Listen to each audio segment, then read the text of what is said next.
Forget frequently asked questions. Common sense, common knowledge, or Google. How about advice from a real genius? 95% of people in any profession are good enough to be qualified and licensed. 5% go above and beyond. They become very good at what they do, but only 0.1% are real geniuses. Richard Jacobs has made it his life's mission to find them for you. He hunts down and interviews geniuses in every field: sleep science, cancer, stem cells, ketogenic diets, and more. Here come the geniuses. This is the Finding Genius Podcast with Richard Jacobs. Hello, this is Richard Jacobs with the Finding Genius Podcast, now part of the Finding Genius Foundation. I have a returning guest, Professor James Shapiro. He's in the Department of Biochemistry and Molecular Biology at University of Chicago. He's been researching for decades and has many, many papers written. Very interesting person to speak to, and I wanted him to be a part of the cancer book that I'm putting together. So he's back. James, thanks for coming. You're welcome. It's a pleasure to be here. Yeah.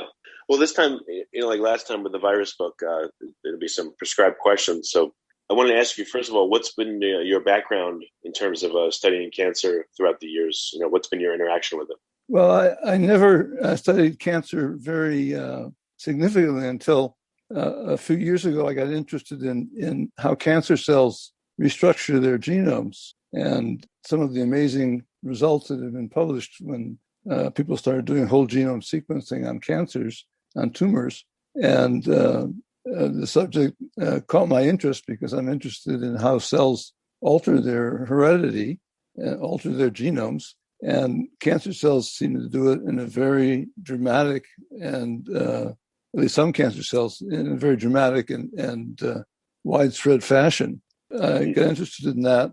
And then somebody who's interested in evolution from a more contemporary perspective, rather than having accidental mutations in natural selection be the whole story, said, how can we make people aware of different ways of thinking about evolution? I said, well, maybe we can have a symposium on cancer and evolution to show that new ways of thinking about evolution is actually of some practical utility. And we did, and it was very successful. And I think people will carry that on. Hopefully they will not slip into the idea of thinking that evolution is just random mutations and natural selection. Tell me about, you said cancer can remodel, cancer cells have remodeled underlying genomes. What does this remodeling look like? Like, how would you characterize it? Well, there are different ways that cancer cells do it, and they have different names. One of them is called chromothripsis, which literally means chromosome shattering, where cancer cells take a chromosome and break it into pieces in a mitotic division. And then they can reconstruct it after the division. And they also replicate parts of the chromosome. And so you can get a whole chromosome completely rearranged and restructured in a single cell division. I have a quick question here. Let's say there's, I'm just picking, a gene is 1,000 base pairs long. And from what I understand, when DNA, gets transcribed, there's loops, there's stems, there's all kinds of activity happening where different parts of the genome get in contact with each other that otherwise might not be. So if I consider, again, like a gene 1,000 base pairs long, is that gene transcribed always faithfully as 1 to 1,000? Or can you have where 1 to 500 of that sequence is taken and, 501 to 1,000 of another sequence is taken, and that's a new gene, but it comes from two different pieces that are kind of brought together and transcribed together? Does that happen? Well, it doesn't happen like that, but sometimes in the splicing process, in the processing of the post-transcriptional RNA, you can get what's called trans-splicing, and two different RNAs can be combined together. And then that, of course, can be reverse transcribed into DNA and create a new chimeric coding region in the genome. And that's one of the ways that it happens. And when people have looked at this thing of processes of chromothripsis, they've learned an awful lot about it. And it fits with something that I think is very important to understand in cancer and in evolution in general, which is that genome change doesn't happen just by accident. It generally happens in response to some kind of trauma.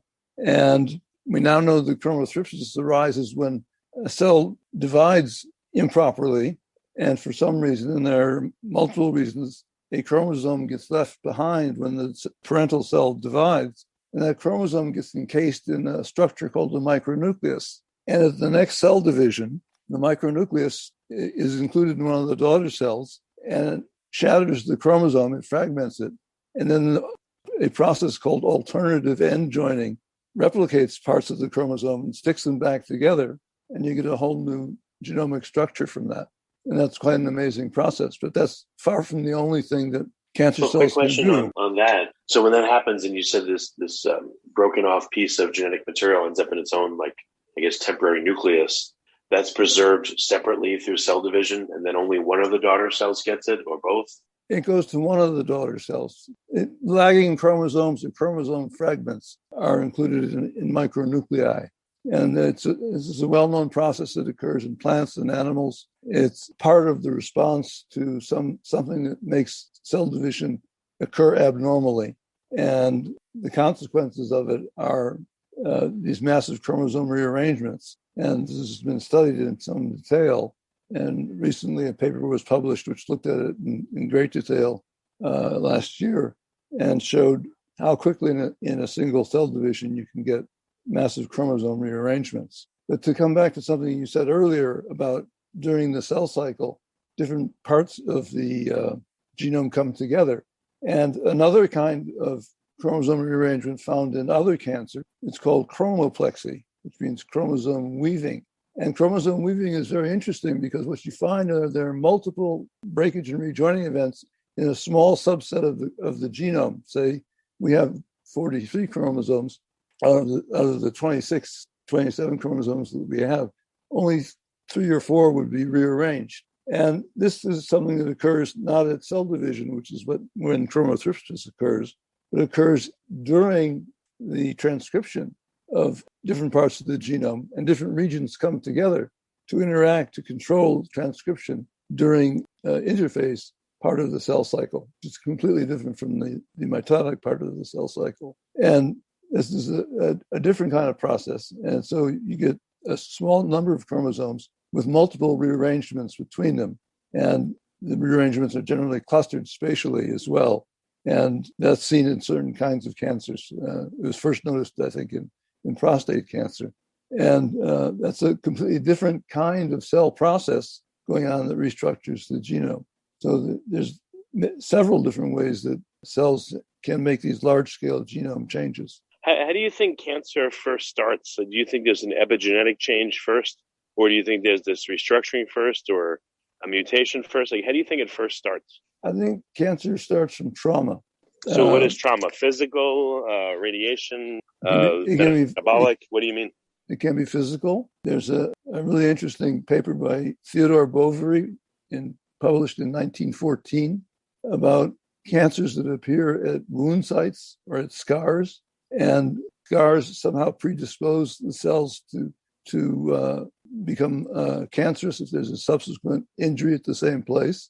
And that can take a delay of 20, 30, 40 years. So physical injuries can lead to cancer formation, presumably because they disrupt normal cell division and growth and lead to the formation of cells which will divide in irregular fashion.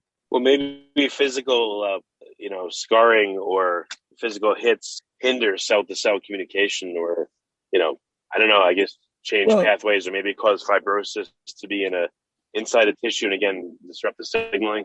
That's possible. Let me just carry on for just a second, because we have physical trauma, we have radiation, as you mentioned. We know that chemicals cause cancer. So there's chemical injury that can cause cancer. There is infection that can cause cancer, and infection by both viruses and by bacteria. So there's all kinds of different processes which can go on, which can disrupt the normal reproduction of the cells and initiate a series of transformations which lead to cancer. They don't always do it, but they can do it. And we know that there's close associations between all these different agents and the incidence of cancer. But what do you think happens first, depending on the insult? What would your guess be? Would there be, again, epigenetic change first, or, is this chromosome rearrangement kind of a final straw when there's no other methods to be tried? Like, does anyone know the order in which a cell or population of cells attempts to right itself to its previous condition? Before we continue, I've been personally funding the Finding Genius podcast for 4.5 years now, which has led to 2,700 plus interviews of clinicians, researchers, scientists, CEOs, and other amazing people who are working to advance science and improve our lives and our world. Even though this podcast gets 100,000 plus downloads a month, we need your help to reach hundreds of thousands more worldwide. Please visit findinggeniuspodcast.com and click on Support Us. We have 3 levels of membership from $10 to $49 a month, including perks such as the ability to see ahead in our interview calendar and ask questions of upcoming guests, transcripts of podcasts you're interested in, the ability to request specific topics or guests, and more. Visit findinggeniuspodcast.com and click Support Us today. Now, back to the show. I think we don't know a lot about the early stages of cancer, but people can study some of these things in the laboratory. And we know that DNA damage is an important part of it. In the case of physical trauma, apparently the cells become polyploid, which means that they grow without cell division. And then they form these polyploid cells, which ultimately divide, and they divide in a way which is different from normal cell division, where there's all kinds of systems in place to make sure that each of the daughter cells gets the right number of chromosomes. And when these polyploid cells divide, that doesn't happen. And that you can get genome rearrangements as well. And so that's one of the consequences of injury. Breakage of DNA, of course, can disrupt the replication of the genome and cell division, and can lead to events where parts of the genome are joined together. And then when the cell divides, you get broken chromosomes. And that sets off a whole train of processes, which Barbara McClintock discovered in the 1930s and called the breakage fusion bridge cycle. So direct damage to DNA is important. The infectious agents, the bacteria produce toxins, many of which damage the DNA of the host cells. And that's part of their process. And the viruses can insert themselves into the genome and disrupt, again, normal cell division and stimulate genome rearrangements. If viruses can do this, if chemicals can do this, what about extracellular vesicles, which to me seem to be similar to viruses? They have genetic material inside them. They're enclosed in a membrane. They can enter into cells. Has anyone observed that extracellular vesicles from cancer cells can cause other cells to turn cancerous? Well, extracellular vesicles have been shown to play a signaling role in cancer, and I'm not entirely sure of the details. What about like a bacterial plasmid, a bacterial toxin you're saying, but is the toxin packaged in a plasmid and does it enter into the cell that way and thereby cause cancer? And if so, wouldn't that be very similar to, again, extracellular vesicles if they had the right cargo? Well, the toxins of the bacteria which infect mammals tend to be carried on viruses, prophages, and they're quiescent viral genomes in the bacterial genome, and they carry the sequences for toxins, and there are many different ones, and it seems to be a very regular pattern among pathogenic bacteria. Well, in addition to cell-to-cell communication, do you think that EVs may have the possibility to change gene regulation in a cell to the point where it turns aberrant, it turns cancerous? Well, EVs carry RNA and protein as well as DNA, and certainly may carry information which would disrupt normal replication. And so that could be another cause. Absolutely. Yeah, the reason why I say it is if you have like say an RNA virus and it enters the cell and it sheds its capsid, all that's left inside the cell is a strand of RNA, supposedly. So then it's just merely a matter of the sequence of the base pairs the sequence of the base pairs that compose the RNA. If you look at the cargo of an EV versus, some virus, again, they're both essentially kind of the same thing. Once they've entered into a cell, it's just, again, the sequence of the composition of the RNA that decides the reaction or not. Well, the viral RNA generally has evolved to be able to reproduce itself and produce more viral particles, whereas the EVs, as far as we know, don't have that ability. Okay. But do you know anyone that's looked at a tumor and characterized the heterogeneity in terms of like a 3D model of what does the heterogeneity look like? And, at a genetic level, what does it look like? What do these rearrangements of chromosomes and genomes look like? Is there any particular patterning or interesting features?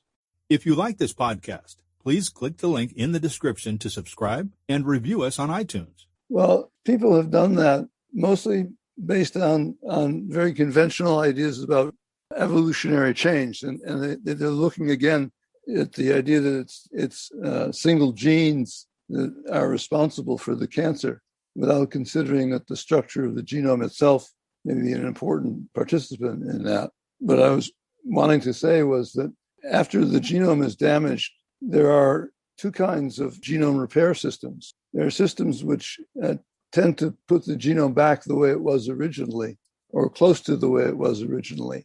And those are generally called error-free repair systems. And then there are systems which are mutagenic systems. They've been called error-prone, but in fact, they're systems that have evolved to make changes in the DNA. And I think that's a very interesting fact. One of the most important things I've learned in thinking about cancer in the last couple of years, realizing the tremendous mutagenic potential for some of the repair systems human cells and other eukaryotic cells have. And rather than just sticking DNA back together, which is what conventionally happens in DNA repair, these alternative systems can change the DNA. They can copy from one piece of DNA and then jump and copy from another piece of DNA. They can join different sequences together. They can make DNA which has no template at all. There's this remarkable DNA polymerase called DNA polymerase theta, which is involved in this process of alternative repair. And the more you read about it, the more amazing it is. And I think we have to ask ourselves, why do cells have these change operators, these repair systems, which make different changes and can create novel genome sequences and make hybrid coding regions and so forth? These are all things that are found typically in cancer cells. And they can also create extracellular DNA, extrachromosomal DNA, which is another hallmark of advanced cancer. What do you mean? What is extracellular DNA or extrachromosomal DNA? Well, in other words, circles of DNA, which are not part of the chromosome. Do they sit in the nucleus, or they sit in the cytoplasm, or where are they? They're in the nucleus. They get transcribed. They function. They often have very interesting properties, like they make some of these chimeric hybrid oncogenes, which are found in certain cancers, which seem to promote self-proliferation, where the cells shouldn't proliferate and contribute to the oncogenic potential of the cancer. And this is increasingly a feature of many cancers. And these mutagenic repair using this polymerase theta is part of the process which does that. And we know it's not just an accident, because theta is a very important protein. Because if you take away the normal non-mutagenic repair that you find in eukaryotic cells, then theta becomes an essential function, and you can't mutate it and remove it. You either have to have the non-mutagenic DNA repair system or this highly mutagenic system. And I spent some time thinking about, why is it highly mutagenic? And I think it's specifically for situations when it's necessary for cells or organisms to change their genomes dramatically. And cancer provides us with the most striking examples of how that happened. What about, again, has anyone looked at the composition, the 3D spatial map of what the gene rearrangement, the genome rearrangement looks like in a cancer tumor? There is some work on that. What they characterize mostly is what are called topologically associated domains. And what that means is when two different chromosomes come together, you can sometimes co-precipitate them, and chopping them up and linking fragments together, you can see which chromosomes pair with close to other chromosomes. And what has been found in cells which have different rearranged chromosomes, including cancer cells, the partners in these topologically associated domains change, and they're different. And that obviously is part of the genetic basis for the different characteristics that the cancer cells have. So they're beginning to look at that, but not in any exhaustive way. What do you guess you might see? I know tumors are heterogeneous, but what do you guess? You'll see cells with very different three-dimensional organization. And we know in evolution that changes in chromosome structure are very important for changes to create new species and new taxa. And I have the colleague Henry Hang, who I think you've talked to, right? Yeah, I've spoken to him once, yeah. Yeah, and he has this, he's pointed out that there's this, what he calls karyotype information. When you rearrange the chromosomes, you change the character of the cells and of the organisms which are encoded by that genome. And like if you have a long strand of DNA that's been unzipped, how do you know if you're a tRNA or mRNA where to attach? I mean, you can attach it potentially many different spots, but if a large enough segment gets unzipped, again, how do you know where to attach? And if there's rearrangement, and just the genes are in different orders now, but they're still there. Again, how do the molecules know where to go?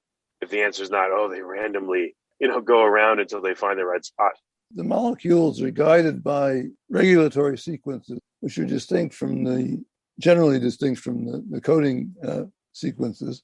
And they bind to different factors, transcription factors, for example, and they target the chromosomes, which have those sequences, to specific domains. And what happens in some cancers, like, for example, lymphomas in the bloodstream, is that the rearranged functions bring a growth-stimulating sequence to a domain which is highly expressed, which it normally wouldn't be. And so the chromosome rearrangements also rearrange the relationship of the sequences which encode the proteins with the signals which tell the sequences where to go in the nucleus. And so, so you get a different sort of program of physical localization of the different parts of the genome.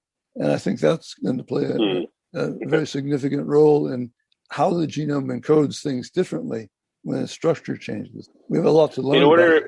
Yeah, no, definitely. In order to rearrange in the first place, though, wouldn't you have to remove a whole bunch of epigenetic marks, then restructure? Then how would you reapply the epigenetic marks so that they serve the same function and the same winding of the DNA around the histones, et cetera? Like, with this restructuring, again, how do you know how to mark up the genome, and what do you think happens epigenetically? Well, epigenetic regulation is one of those things which can extend long distances in the genome.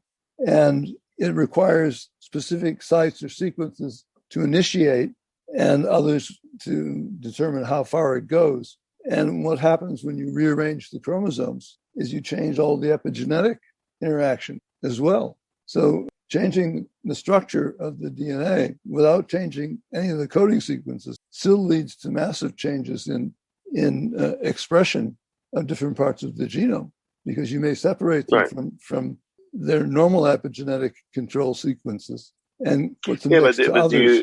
Do you think that you have to remove marks first to allow the genome then to change, the underlying genome to change, or do you think it can happen with marks preserved? And then once there is a rearrangement, then what? There must be a feedback mechanism where, all right, this mark is no longer appropriate now, remove it.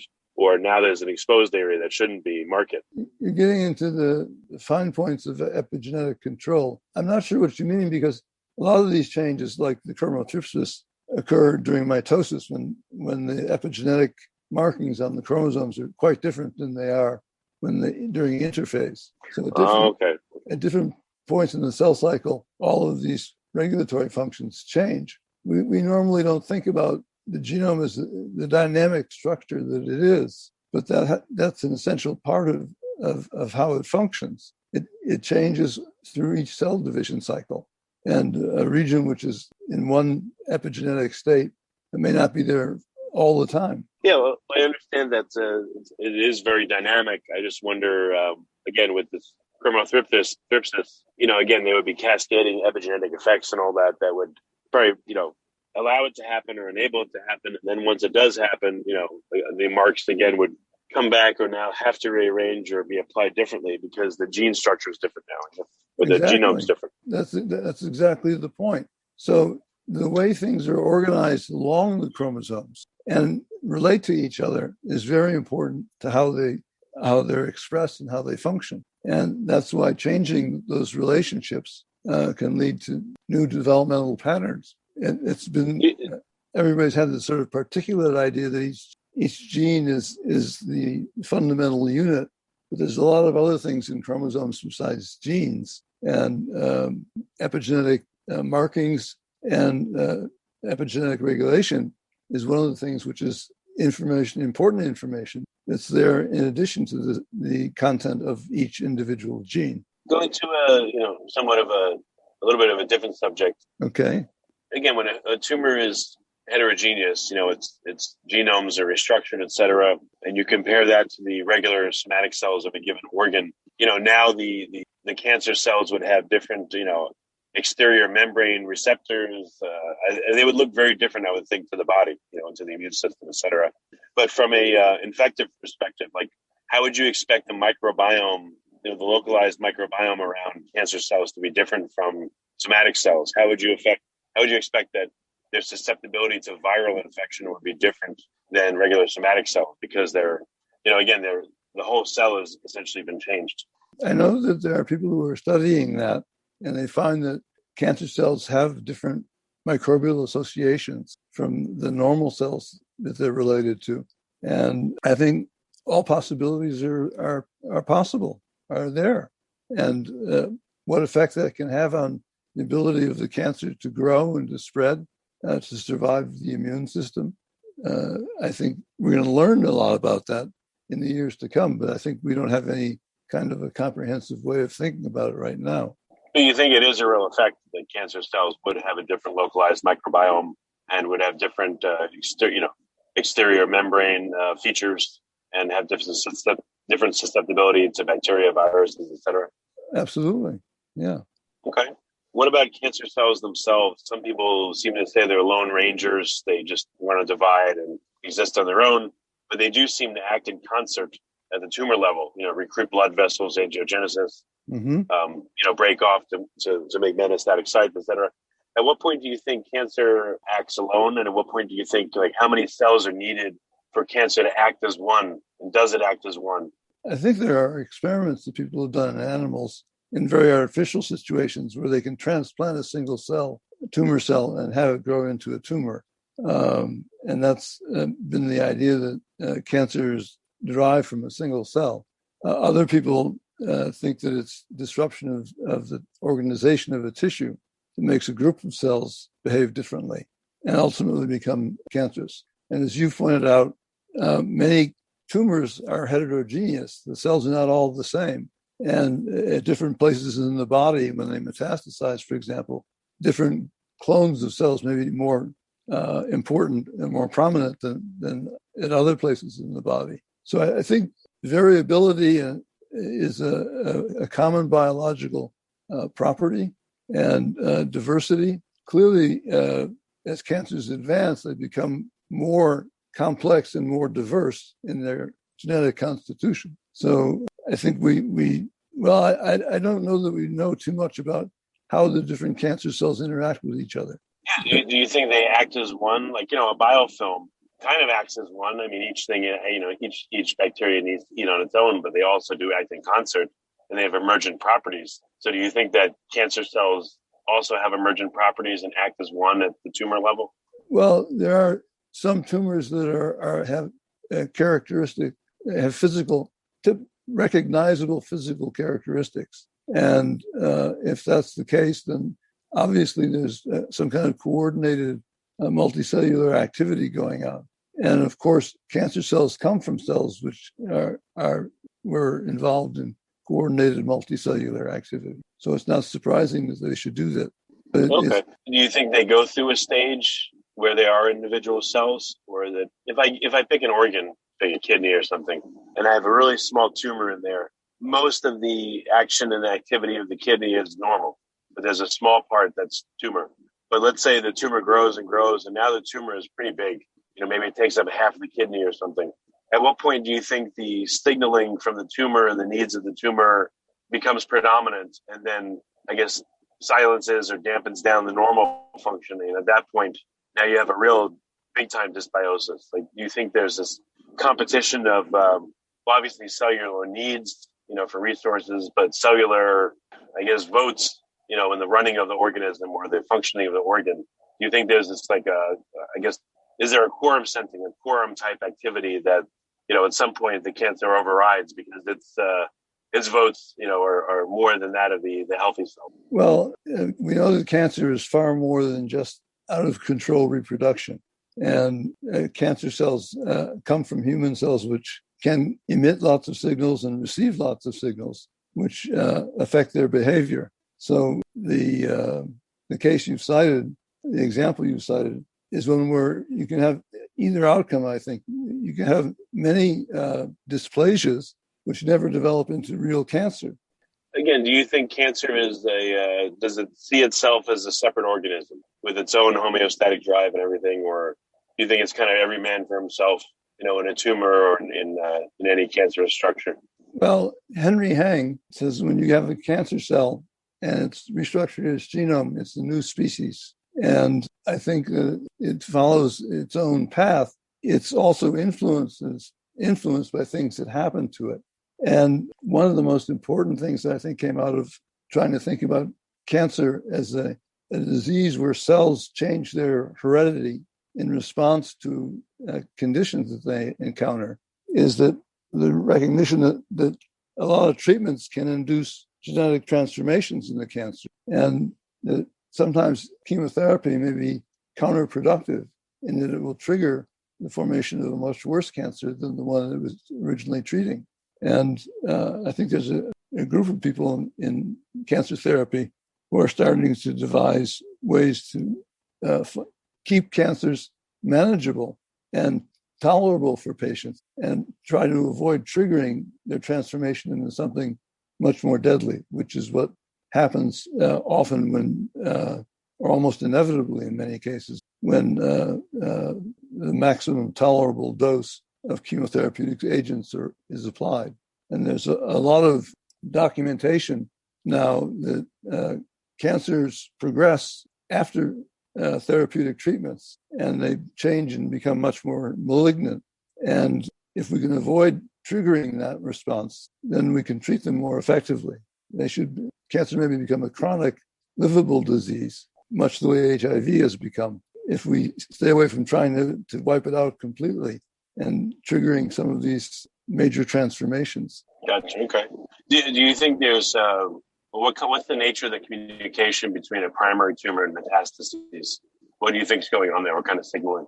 Well, I mean, what would be your speculation? I know that you're not an expert in that area, but what would be your speculation as to what's going on? Well, I think it'll run the gamut from cells that are in continued contact with the which you might call the mother tumor, and there are other cases where the cells that metastasize will be completely independent and do something quite different on their own without any communication with the original tumor. One of the things which allows cells to metastasize is cell fusion with normal cells that go towards a different tissue.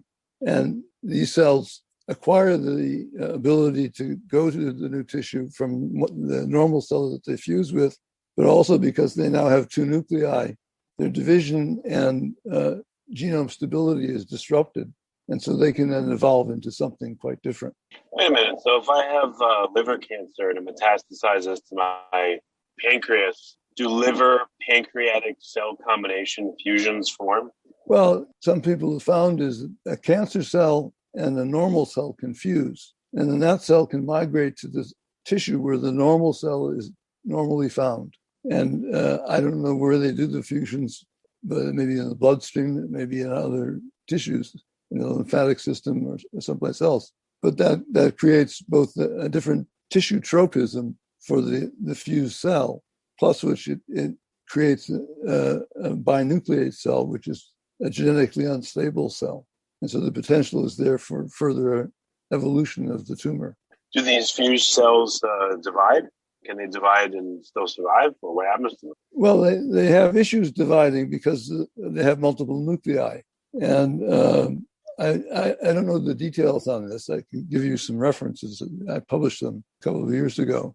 But we shouldn't try and think of cancer as having a single cell origin and evolving in a simple tree-like fashion to produce progeny cells, because it can fuse with other cells and There can be other kinds of changes that occur during the evolution of the tumor. Okay. The immune response to a primary tumor, would that be different from the immune response to a metastatic lesion? Because the primary is in its home territory, essentially, liver cancer in the liver. Mm-hmm. And a metastasis, again, in this example, would be cancerous liver cells in the pancreas, for instance. So I would think that the environment that, cancer cells are in the metastases, they're in kind of a foreign environment with foreign localized microbiome, signaling, etc. I would therefore think that they're more likely to be picked off by the immune system and harder to hide. And they'd be more of an immune response to metastases than the primaries. But what are your thoughts? Clearly, cells that metastasize will have different surface markers and different tissue affinities from cells that haven't metastasized. And whether that exposes them to immune surveillance or not, and whether that makes them more or less resistant to immune surveillance. What are some of the newer things that you've discovered about cancer that that maybe aren't really publicly known very well, but that fascinate? Any new items that you've run across that are interesting? Well, I think we've covered it in most of the conversations we've had. It's really the tremendous potential that cells have to alter themselves and to acquire novel characteristics. But as I said, it's generally in response to some kind of trauma. And I think the most important take home is that in treating cancer, we should be very careful not to make it worse. And we should have therapies which keep in mind our capacity to induce changes in the cancers by treating them with very toxic chemical agents. Yeah, no, I agree. After our Cancer and Evolution Symposium, I thought, well, maybe people are learning that less is more. Rather than throwing the maximum toxic chemicals at a tumor, treat it more carefully. It won't develop into something that's completely fatal. What organisms do you know of that don't get cancer? I mean, do you think like single cell organisms can get cancer, or does that not make sense? I mean, what organisms get it and don't? Well, any organisms that are completely single celled, because when I was studying E. coli and looking at cell divisions, once you have a single cell on an agar surface and it divides, the two cells elongate alongside each other. So they're interacting with each other, and they've ceased to be single cells and now some kind of unit. And eventually they'll grow into a colony or a biofilm or something like that. I would be surprised if our cells were any simpler than that. Okay. In terms of metastases, what do you think governs the initial formation of that?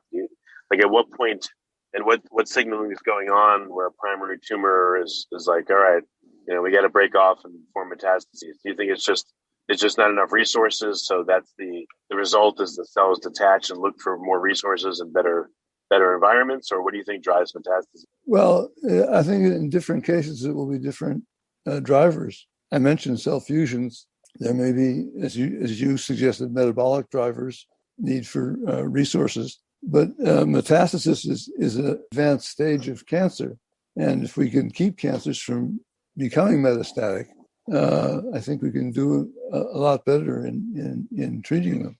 And why do you think certain cancers have certain tropisms? Just like viruses, it's weird. They seem to have tropisms for certain organs to metastasize to versus others. Why do you think that is? Well, I think in each case it's going to be a different explanation. Why do you think different cancers have different tropisms for certain organs to go to preferentially? Oh, right. What I was going to say was, if the cancer cells have altered their heredity or their epiheredity as a result of some trauma, when they do that, they change the expression of the genome, and the tropisms that they develop may be a reflection of the changes that have been triggered in the initial carcinogenic event. Just like different organisms occupy different ecological niches, different cancer cells may tend to go to different parts of the body, different tissue niches in the body. I think it helps to think about cancer as much as we think about evolution. The body is a complex ecology. The cells there are under pretty tight controls to stay where they are and do the things they're supposed to do. But when they get out of control, we have to think of them like, as I said, like in Henry Ng's view, like new species, and they'll have different tropisms and different behaviors. Okay. Well, that makes sense. I just wanted your thoughts on why. Do you know if any autopsies have been done on, older people to look for like microtumors and what appears to be healthy tissue? And, if so, has that been done? And have those microtumors been characterized maybe to see early onset of cancer to get some details into what's happening?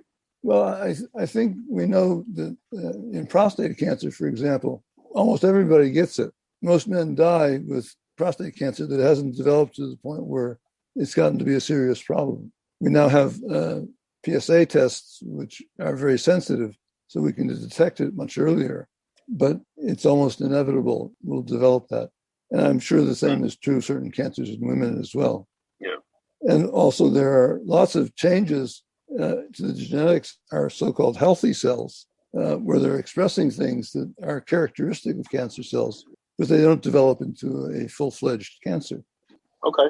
In evolutionary terms, do you see cancer as an evolution gone wrong, or like how would you characterize it again in evolutionary terms?